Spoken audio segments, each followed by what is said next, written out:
Assalamualaikum warahmatullahi wabarakatuh. Halo adik-adik, bagaimana kabar kalian hari ini? Wah, alhamdulillah, semoga kalian sehat selalu ya. Dan semoga kalian tetap semangat untuk menerima materi walaupun kita dari jarak jauh. Hari ini balik lagi dengan Kakak Isna. Hari ini kakak akan mengajarkan matematika, pembulatan hasil pengukuran panjang dan berat kesatuan terdekat. Untuk kalian tetap semangat ya. Dan jangan lupa untuk mengerjakan tugas-tugas yang diberikan ibu guru. Nah, hari ini kita masuk ke materi alat pengukuran panjang. Nah, contoh alat pengukuran panjang itu adik-adik, yang pertama ada meteran roll, ada penggaris, dan ada meteran pita. Mau tahu bagaimana cara mengukur panjang dari sebuah pensil atau suatu benda menggunakan penggaris? Yuk simak video ini, jangan sampai di skip. Kita lihat pada gambar ada sebuah penggaris dan sebuah pensil. Kita hitung atau mengukur panjang dari suatu pensil tersebut. Kita melihat awalnya dari angka 0 dan panjang dari pensil itu menunjukkan di angka 16. Hasil pengukuran panjang pensil di atas adalah 16 cm. Gampang sekali kan adik-adik? Nah, tetapi nih ada kadangkala ada pengukuran panjang yang kita lakukan tidak tepat menunjukkan pada bilangan tertentu. Oleh karenanya kita bisa melakukan pembulatan pengukuran panjang ke satuan cm terdekat. Mau tahu kayak gimana contohnya? Yuk disimak video ini ya. Kita lihat contoh pertama.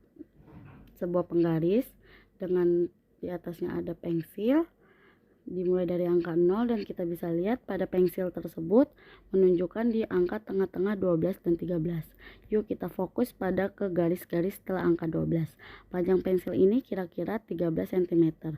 Kenapa 13 cm Kak? Karena ujung pensil lebih dekat ke 13 daripada ke bilangan 12. Kita hitung dari angka yang kecil-kecilnya itu ya, yang garis kecil-kecilnya. Nah, lanjut kedua contohnya yaitu pada sikat gigi, mulai dari angka 0 dan dia berada tepat di 16 dan 17. Kalau kayak gini bagaimana adik-adik? Ya, betul sekali. Kita bulatkan ke bawah ya adik-adik. Karena panjang sikat gigi kira-kira itu 16 cm. Karena ujung sikat gigi lebih dekat ke bilangan 16 daripada ke 17. Kita lihat pada garis-garis kecil tersebut tidak di atas angka 5. Jadi kalau bilangan di atas angka 5 itu pasti kita akan bulatkan ke atas.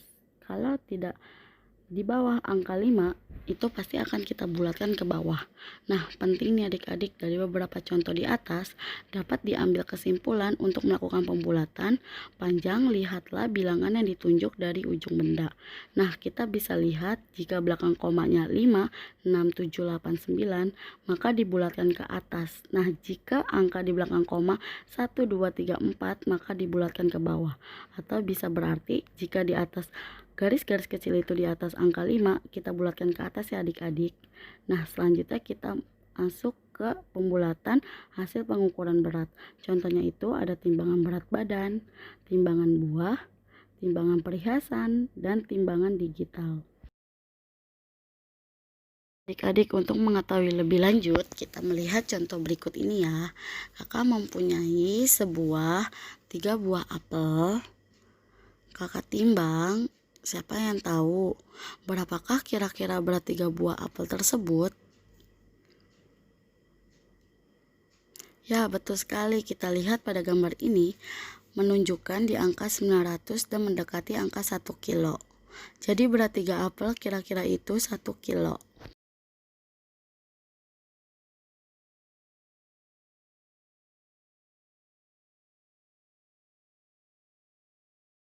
Kenapa bisa menjadi 1 kilo? Pembulatan hasil pengukuran berat itu kita lihat nih pada gambar menunjukkan jarum panjangnya itu di angka 900 kan adik-adik. Tuh, kita lihat jarum panjang di angka 900 dan kita hitung ke angka selanjutnya dari 900 itu. Dari garis-garis kecil itu ada berapa? Kalau di atas angka 5 itu maka kita akan bulatkan ke atas. Jika di bawah angka 5 kita bulatkan ke bawah. Nah, dari sini aja sudah bisa kita hitung garis kecil-kecil itu di atas angka 5. Jadi berat apel kira-kira kita naikkan atau kita bulatkan menjadi 1 kilo. Seperti itu adik-adik.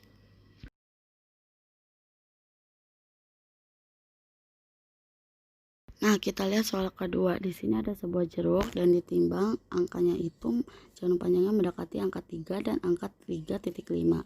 Nah, kita bisa hitung nih, yang kakak lingkarin itu jaraknya dari angka 3 ke garis panjang itu tidak melebihi dari angka 5. Jadi berat jeruk kira-kira 3 kilo. Sesuai yang sudah kakak bilang tadi adik-adik, bahwa kalau misalkan dari garis-garis kecil itu melebihi dari angka 5 atau di atas angka 5, maka kita bulatkan hasilnya ke atas. Nah, jika hasil dari setelah melewati garis itu di bawah angka 5, kita maka bulatkan ke bawah. Nah, pada jeruk ini kita bulatkan ke bawah karena dari jarum panjang itu ke angka 3 jaraknya tidak melebihi dari angka 5. Jadi kita bulatkan ke bawah ya adik-adik.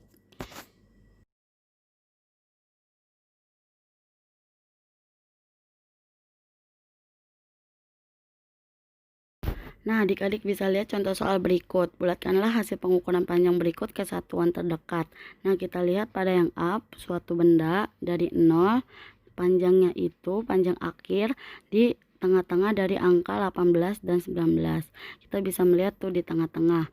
Nah, cara untuk mengetahuinya itu berarti panjang dari suatu benda ini adalah 18,4 cm. Nah, sekarang selanjutnya kita melihat dari garis-garis kecil setelah angka 18 itu ada berapa. Nah, kita bisa lihat bahwa di situ angka garis kecil itu tidak melebihi dari angka 5. Jadi kita bulatkan ke bawah. Jadi panjang sendok kira-kira 18 cm. Kita bulatkan ke bawah karena dia tidak melebihi dari angka 5. Nah, selanjutnya kita lihat dari panjang kuas berikut. Nah, angka kuas ini menunjukkan ke 23 melebihi ke angka 24 mendekati. Nah, jadinya 23,9. Nah, jadi kita bulatkan ke atas karena kita lihat dari garis kecil-kecilnya itu sudah melewati dari angka 5 kan adik-adik, kita bisa hitung. Jadi panjang kuas kira-kira 24 cm kita lebihin ke atau kita bulatkan ke atas karena sudah melewati 5. Nah, kerjakan soal berikut ini adik-adik.